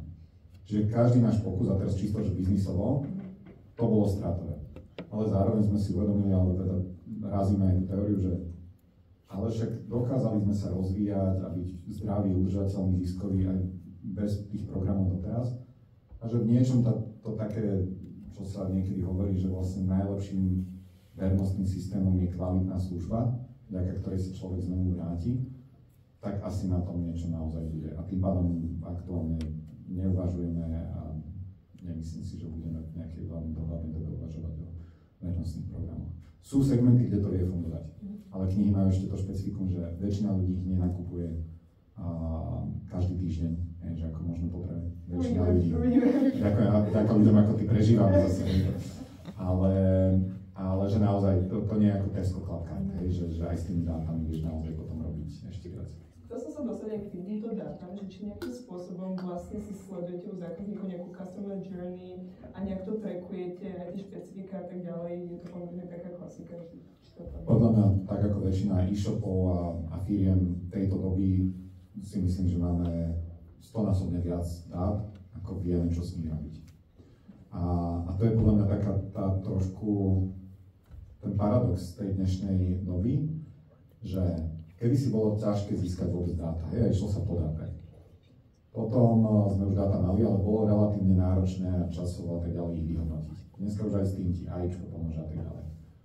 A nám vznikajú si rôzne insighty. Napríklad, že štvrtky medzi 3. a 5. v kamenných knihkupectvách nakupuje nadpriemerne viac žien oproti zvyšným časom. Napríklad. že super, že dobre, toto by sme bez tých dát a zbierania nevedeli. A potom zase tá rybička z nevaže a na úvod. Čo s tým vlastne urobíš? Že zrazu máš strašne veľa dát, informácií, insightov, ale že vymyslieť, že čo s tým, ako to správne uchopiť a neurobiť niečo len preto, že akože check down, že niečo sme tu robili, tak zrazu zistíš, že tam tých uchopiteľných až tak veľa často nebýva. Takže hrábeme sa v tom, ale niekedy je toto také ako zlatokopy, keď robíme, že musíš veľa skúšať a tak ďalej. A aj to vyzerá ako zlato, ale potom zistíš, že tých skutočne hodnotných vecí je tam relatívne málo. Spomenul si AI. Ako sa, Martinus, a celkovo aj ty staviaš k takým tým súčasným trendom AI, virtual reality a tak ďalej? Ako Martinus sa s tým hráme od prvého momentu, ako už začali byť LLM k dispozícii, máme taký, že Explore team, čo sme vlastne, dám trošku teórie zase. Innovators Dilemma ste čítali niekto, alebo poznáte? To je kniha od takého harvardského profesora a hovorí vlastne o tom, že každá firma začína tým, že to, čo sme na úvod hovorili, že objavuje, že exploruje, že čo by mohla robiť, kým si nenájde ten svoj product market fit. A to obdobie znamená robiť veľa chýb, pokusov, rýchlo testovať, nedokonalé veci vypúšťať, aby si zistila čo. Potom na to narazíš a potom príde fáza exploit a v tej fáze vlastne máš zrazu ladiť veci. To znamená, že OK, už vieš, čo ti funguje, tak teraz to rob efektívnejšie, rýchlejšie, lacnejšie, ale drž to, čo je. A na tom každá firma prakticky rastie, že tam si našla ten svoj core produkt a rastie na tom. Až sa dostane do fázy, že stále ďalej ladí, ale už tie akože prínosy sú len maličké toho ladenia, ale generuje to pekne veľa peňazí a tak. A potom prídu momenty, že niekto iný to začne robiť úplne inak. Ale ty máš z tohto veľké zisky a robiť to tak, ako to niekto iný, by znamenalo kompletne zrušiť svoj biznis model. Alebo ísť ako keby proti nemu. A to je tá vlastne dilema inovátora, že či vlastne ten svoj dočasne úspešný biznis model sama narušíš, aby to neurobil niekto iný, alebo sa to budeš zubami nechtami snažiť držať a on to niekto iný pravdepodobne aj tak v nejakom momente prevalcuje. Čiže my sme vytvorili Explore team, ktorého úloha vlastne je, že objavovať veci, ktoré by mohli de facto, že Martinus buď ako keby zničiť, alebo naopak obohatiť. A oni sa hrajú tým pádom často s AIčkom a tak ďalej. A keď sme tu pri tej, že aj biznisové lesson, tak asi poznáte knihobota. Že to je že učebnicový príklad disrupcie na trhu, ktorý akože sa mohol zdať, že nevyzraptovateľný. Ale proste objavili úplne nový spôsob, potrebu a tak ďalej. A teraz áno, že my sme v podobnom čase začali tiež robiť knihovrátok, čo je vlastne veľmi podobný projekt, kde vieme vykupovať čítané knihy a potom ich predávať. Ale knihobot do toho vie ísť naplno, lebo oni majú len toto. Ale my sme vlastne trošku v tej innovator dilema, pretože aj potrebujeme ďalej predávať tie nové knihy a mať napríklad vzťahy s vydavateľmi a tak ďalej, ale zároveň neignorovať tento trend a spojiť tieto dve veci je strašne ťažké. A my sa o to snažíme, lebo štandardný postup je, že OK, že my sme knihkupectvo s novými knihami a to je niečo iné, to sa nás netýka. My sa to snažíme prepájať, lebo akože myslíme si, že je to súčasť toho trhu a bude tu a my chceme čo najlepšie akože riešiť tie potreby ľudí. Takže aj AIčko, to je vlastne jeden z výstupov tohto akože export týmu a AIčko takisto na x veciach je, že zhrň samozrejme tie už dneska očividné, ale ešte rok, dva dozadu nie, zhrňania recenzií. Alebo skúšame už nalievať tam vlastne nejaké obsahy kníh, že ti urobí, že chcem detektívku, ktorá sa odohráva v Benátkach a ja neviem, hrajú tam traja muži, alebo niečo také, že zrazu ti povie, že či taká kniha vlastne vôbec existuje. Takže využíva to AIčko na veci, na teraz, ktoré vlastne bežný človek by nedokázal asi obsiahnuť a robiť. OK, spomenul si trendy, takže mohol by som povedať, aké sú teraz. Vieme o BookToku, ktorý urobil z niektorých kníh až fast fashion dokonca, takže ako to vníma Martinus teraz? Čo nás čaká? Fast fashion pri knihách, to sa ešte nepočul. Nezdá sa ti? Niektoré knihy? Absolútne.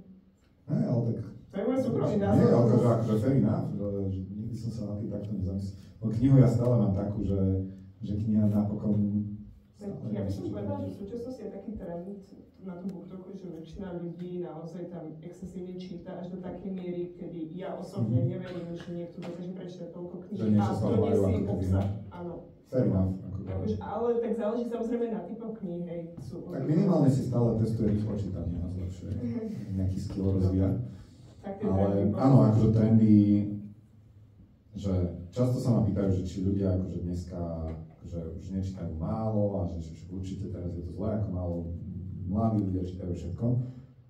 Jednak vôbec si nemyslím, že ľudia tak málo čítajú a naopak je vlastne super, že aj Instagram najprv, aj TikTok potom a tak ďalej, že robili a robia z čítania a z kníh vlastne znovu sexy vec. Čiže naozaj ešte 10-15 rokov dozadu to často bola taká, že nerdy vec, že dobre, ten, čo si číta, ten je nudný. Ale všetky tie BookToky a tak zrazu z toho dokázali urobiť aj trendy vec, že už nie si tá divná, len že máš túto cool záľubu, že nie je úplne pre mňa, ale že OK, že respektujem. A zároveň, keď si uvedomím, že s koľkými možnosťami trávenia voľného času knihy súperia dneska, tak je pre mňa akože stále malý zázrak, že koľko ľudí ich číta. Robí taký pokus, že mimo učebníc, že kto má teraz rozčítanú nejakú knihu. Dobre, vy ste náš štandardný vzorka populácie. Ale možno akademickú, vieš, že bola lepšia otázka. Mimo učebnici. A učebnicu? A dám ti poslednú otázku odo mňa a potom sa vrhneme na vaše otázky. Nemôžem sa neopýtať na nejakú knihu. Odporúčania, či už biznisové, alebo nejaké voľnočasové, či by si vám to Ja sa vždy tak vrátim proste k Harry Potterovi.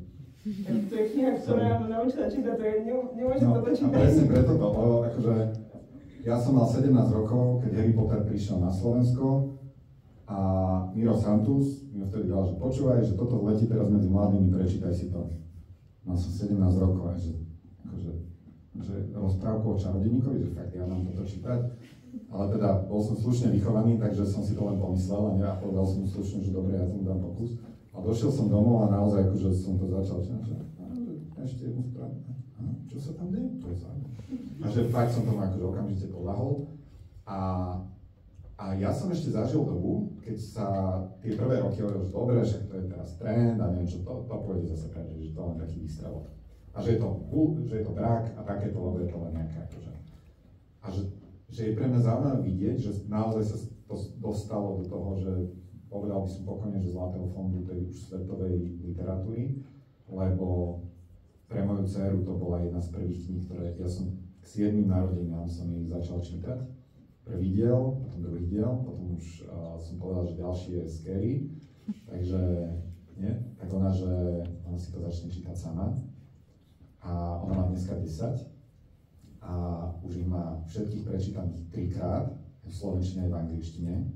A proste keď dostala ponuku, že pozrieť si film alebo čítať knihu, tak ona chce čítať knihu. A pre mňa to je, že ja som tak neskutočne akože vďačný za to, že sa nám darí z nich vychovať čitateľov. Teraz ináč taká malá vsúka, sorry, to do akejkoľvek prednášky, na akúkoľvek tému ja vsuniem, takže sa ospravedlňujem. Ale že asi tu deti ešte nemáte, ale možno nejaký budete mať. Prosím, čítajte deťom. Podľa mňa je to, že ten najväčší dar, ktorý rodičia vedia, alebo jeden z najväčších vedia dať. A sú totiž výskumy, že keď do 4. roku života čítate 20 minút denne deťom, tak to dieťa počuje o 30 miliónov slov viac, ako dieťa, ktorému nebolo čítané. A to dieťa bude mať 3-krát väčšiu slovnú zásobu, vďaka čomu, keď pôjde do školy, tak začne rýchlejšie chápať koncepty, rýchlejšie sa učiť, samozrejme rýchlejšie písať, čítať a tak ďalej. Že vlastne pôjde už s nejakým náskokom a ten náskok sa bude len zväčšovať. A keď si uvedomíme, že čo všetko nám tie knihy dávajú aj v tej dnešnej dobe, že prečítajte si dneska, zoberte do ruky akúkoľvek knihu, beletriu, a prejdite si jednu stranu a v hlave si tak robte akože zvýraznenie, že čo sú slová, ktorým perfektne rozumiete, ale pritom ani za to boha si nespomeniete, kedy ste ho naposledy vlastne použili, alebo počuli niekoho použiť. Ale tie slova majú svoj zmysel, lebo nám dokážu lepšie vyjadrovať myšlienky, emócie a tak ďalej. Čiže rozvíjajú vlastne schopnosť človeka pomenovať emócie, veci, fakty, pomáhajú nám spracovať dlhý text, lebo nie sú krátke jak tweety a proste TikTokové 15-sekundové videá, že musíš sa stále sústrediť na jednu vec. Ak chceš odhadnúť, kto bol vrah, tak musíš si pamätať, že sa dialo aj 10, 20, niekedy 50 strán dozadu. A zároveň, že rozvíjajú kreativitu, pretože čítali ste Krstného otca niekto? Alebo Harryho Pottera, dajme to mi také jednoduchšie. Dobre, Harry Potter. Všetci sme čítali to isté. A ten istý opis Harryho Pottera, Hermione, to je jedno. Ale garantujem vám, že v každej hlave vyzeral trošku inak. A potom prišiel film a Daniel Radcliffe a už Harry Potter navždy vyzerá rovnako. Že časť knihy proste tým filmom ako keby zomrie. A to len tak akože lamentujem, ale chcem tým povedať, že tá kniha nás vlastne núti zapájať predstavivosť, rozmýšľať, transformovať tie slova na nejaké ako keby obrazy. A finálna vec, že knihy nepoznám veľa spôsobov a nástrojov, okrem osobného rozhovoru face to face, ako sa vcítiť do iného človeka. Ako pochopiť jeho emócie, jeho prežívanie, jeho príbeh, pretože kniha je často dlhá, a to nie je bug, to je feature. A núti sa do toho ponoriť, dá ti to proste z x uhlov. A ja osobne z mnohých kníh proste bývam niekedy, že dočítam ju a potom som, že rozmýšľam na ňu, že mi niečo zanechá, že nejako mnou pohne, pretože si uvedomím, že wow, že tak by som, že už teraz chápem, ako sa možno tento človek cítil, čo iným spôsobom by som možno sa tam nedokázal dostať. Že tak jednoduchá vec, ako čítanie kníh, že čo dokáže pre aj tú dnešnú dobu a pre tú budúcnosť robiť. Takže prosím, keď budete mať deti, čítajte. Myslíš, že na to príde pár rokov zopakovať, ale musím s teba dostať ešte to biznis odporúčanie na biznis knihu, alebo investovanie, hoci čo také viac ekonomickým smerom. Pre mňa radikálna otvorenosť, Radical Candor, bola super, akože manažersko-biznisová kniha. A rozmýšľam. Od Adama Granta, akákoľvek kniha v princípe, myslím, že Originals som, alebo Think Again naposledy čítal. A ak chcete, pozrite si môj Goodreads, tam akože dávam si všetky knihy, ktoré som čítal, aj hviezdičku jednu, takže no, tak trojky neberte. Pôjdeme teda na tie otázky z publika a hneď prvá je investovanie. Investujete, ak áno, tak do čoho? Som strašne zlý v investovaní, to už som si povestil viackrát, lebo som presne ten typ, teraz ak sa bavíme o tom investovaní, tom takom klasickom, že na burze alebo niečom, tak nakupujem najvyššie a predávam najnižšie. Čiže to som sa veľmi rýchlo naučil, že toto nie je pre mňa cesta, že ma to proste brutálne stresuje. Tým pádom mám nejaké, že klasické ETF-ka, plus akcie niektorých firiem, ktoré nekupujem kvôli tomu, že akože dúfam, že do roka budú väčšie, ale že proste verím buď tomu biznis modelu, alebo mi je sympatická tá firma, alebo niečo také. A potom investujem do nejakých firiem a startupov a fondov, ale zase akože úprimne stále si myslím, že vlastne najlepšia investícia, alebo že najlepšie som vedel peniaze vždy zhodnotiť aj tak tým, že sme ich investovali vo firme. Lebo jednak tým sme nezávislí od externých peňazí, aj keď vlastné peniaze sú najdrahšie peniaze vraj, neviem, či vám túto poučku hovoria, tak mňa si môžete dať ako opak tohto, alebo proste toho sonára, ktorý to robí aj tak z vlastných peňazí, lebo tá sloboda je pre mňa akože nevyčísliteľná a stále tam je aj ten pocit, že máš to trošku pod kontrolou, že to nie je len také, nechcem povedať, že kasíno, lebo investovanie nie je nevyhnutne len kasíno, investovať naozaj, že keď tomu rozumieš a venuješ sa tomu, tak ako so všetkým, tak si myslím, že to dokáže byť veľmi aj užitočná vec, ktorú vieš robiť a asi sa na tom dá očividne aj dobre zarobiť, ale pre mňa je to stresujúca vec skôr, takže som skôr relatívne konzervatívny. Stojí podľa vás Harvard za tie peniaze? Čo vám to dá oproti školám v Česku a Slovensku? Ja si myslím, že sa mi splácil tak za 2 mesiace. A akože doslova, lebo bolo to aj vďaka timingu, pretože ja som ho končil začiatkom roku 2020, asi mesiac predtým, ako prišiel COVID. Ale už keď sme boli tam, ja som mal spolužiačku priamo akože v tej mojej skupine z Číny, ktorá bola mimochodom tuším na strategickom borde Jack Ma sa volal, Alibaba, vlastne šéf-zakladateľ.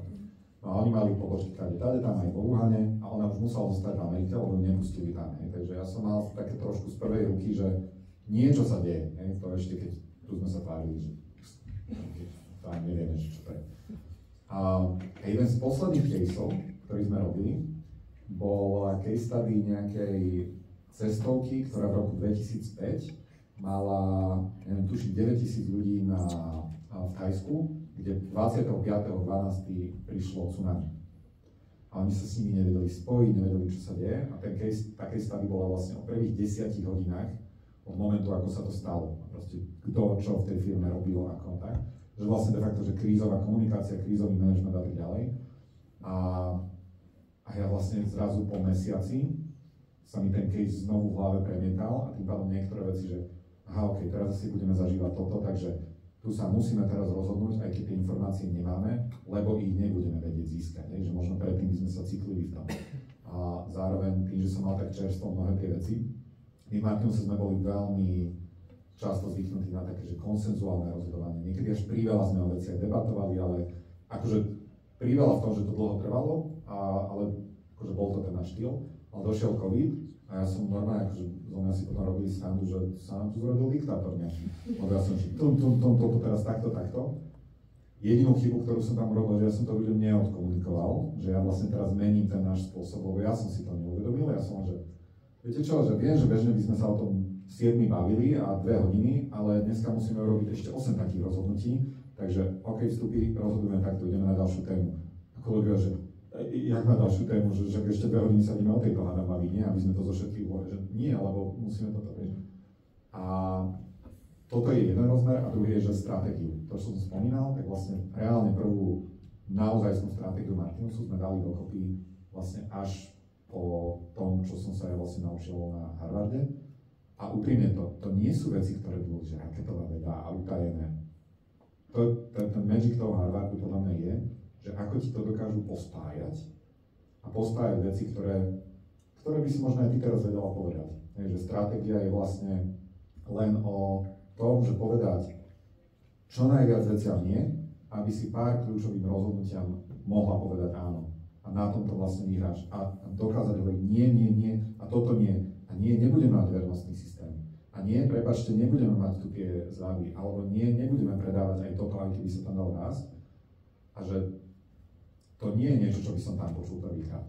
Ale na tých caseoch ti to ukážu, že preto ten Ryanair tak dobre proste dokázal fungovať, preto ten Dropbox proste takto fungoval, preto Coca-Cola, Pepsi-Cola je že geniálny, že biznis plán vlastne celý, ako oni majú tú stratégiu vystavanú, že oni vlastne predávajú len sirupy a v každej krajine oni majú len nejakú akože externú firmu, ktorá vlastne si kupuje tie sirupy a za ich marže a tak ďalej, že akože fakt, že otvorí ti to oči v niektorých veciach a na základe toho potom pochopíš tie koncepty. Takže u mňa to bolo aj, že čiastočne, že plnenie si sna, lebo naozaj, že bol to, že drahý program, ale aj keby som, a nechcel som si rojku na to nejakú rátať, chápem, že tu rojka je asi dôležitá, ale myslím si, že aj táto tam bola, že úplne bez debaty.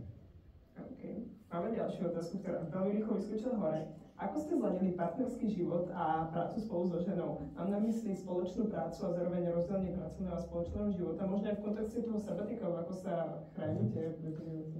Sú dve skupiny párov a ľudí, ktorí jedna skupina hovorí, že preboha len si rodinu neťahaj do firmy, lebo sa hneď rozvediete a pohádate. A potom druhý, že to je tá najlepšia vec, ktorú môžu robiť. Ja som ten druhý tábor, alebo teda my. A ten dôvod je, že nejako prirodzene nám to vyplynulo, lebo ja som to videl na rodičoch, že došli z roboty domov, obaja boli lekári, ale robili každý niekde inde. Takže došiel jeden domov, neviem, či si ho nejako strihali, že kto začne prvý, ale proste vždy niekto začal a začal vylievať ten kýblik, čo sa v robote dialo, čo hen ten urobil, z čo je frustrovaný a ten druhý, takže áno, dobrá, teraz som na rade ja, a že vymenili sa. A proste, že vyliali si to, frustrácia, možno trošku akože to a urobili si večeru a tak. Ale že vlastne len si sa vysťažovala. My tieto naše výmeny sú jednak oveľa kratšie, lebo často sme tie veci, akože poznáme už časť toho príbehu, ale si doplníme, ale hlavne dokážeme, že aha, vieš čo, tak ja urobím toto a ja urobím toto, že vieš to vlastne rovno riešiť. Hej. A nás to zároveň baví, hej, že vymýšľať, ako tie veci, že čo ešte nové by sme mohli robiť a tak ďalej. Takže vlastne až toľko sme netrávili robotov, lebo sme v tom boli efektívnejší, v tom vyvieraní kýblikov, lebo sme to rovno aj utielali. A teraz vlastne pri tom sabatikale, že ja som si nechcel urobiť úplne, že firewall, hej, že nič ku mne nemôže preniknúť, ale mám skôr takú, akože, že naozaj, že keby som mal zhrnúť zatiaľ ten jeden pocit, s ktorým som do toho išiel, aj sa mi ukazuje zatiaľ, je, že zvedavosť. Že ako tá firma vlastne bude fungovať bezo mňa, ale teraz mysle, že čo budú skúšať robiť inak.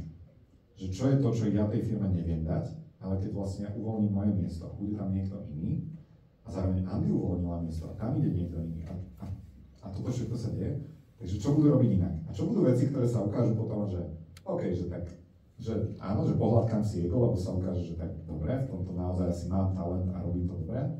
A čo budú iné veci, kde si poviem, že Ježiš, to sme mali robiť oveľa skôr, pretože ja som vlastne firmu ochudobňoval tým, že som zaberal tú pozíciu, alebo mal proste dominantný prejav, alebo že som toto riešil a neriešil, tak, že tá firma a tí ľudia mohli byť už ďalej. A tým pádom Andy sem tam, keď niečo potrebuje, tak sa ma popýta, ale máme tak dohodnuté, že počuj, že keď bude mať pocit, že začína byť do toho, že ma to stresuje, tak ti poviem a máme normálne, že stop a ukončíme, ale zatiaľ som to nemusel použiť. Zatiaľ ma baví, normálne som v takej pozícii, vlastne sa normálne cítim jak, že konečne môžem len mudrovať a nemusím za to nič Vieš, ako taký konzultant, normálne, že a je to super. Zrazu ináč, ešte na tom zaujímavé, zrazu veci viem, ako by sa mali riešiť. Ale viem, že keby som bol na jej mieste, tak si ich nepoviem. Že sa mi ich nechce povedať, lebo buď sú ťažké, alebo tak, ale že často, keď si vlastne od tej situácie odosobnená, tak ty vieš, čo by bola tá správna odpoveď, že vieš, že s tým človekom by sa mala porozprávať, alebo že ukazuje sa, že to naozaj nie je dobrý fit na tú pozíciu, alebo že tu už by sme sa naozaj mali rozhodnúť, lebo už sa len cítiš v tom rozhodnutí. Ale keď ty si vlastne v tej situácii, tak to, tá istá situácia bude zrazu oveľa ťažšie, to ty musíš aj robiť. Takže ja si teraz vlastne užívam, že mal by som to fakturovať. Možno do firmy?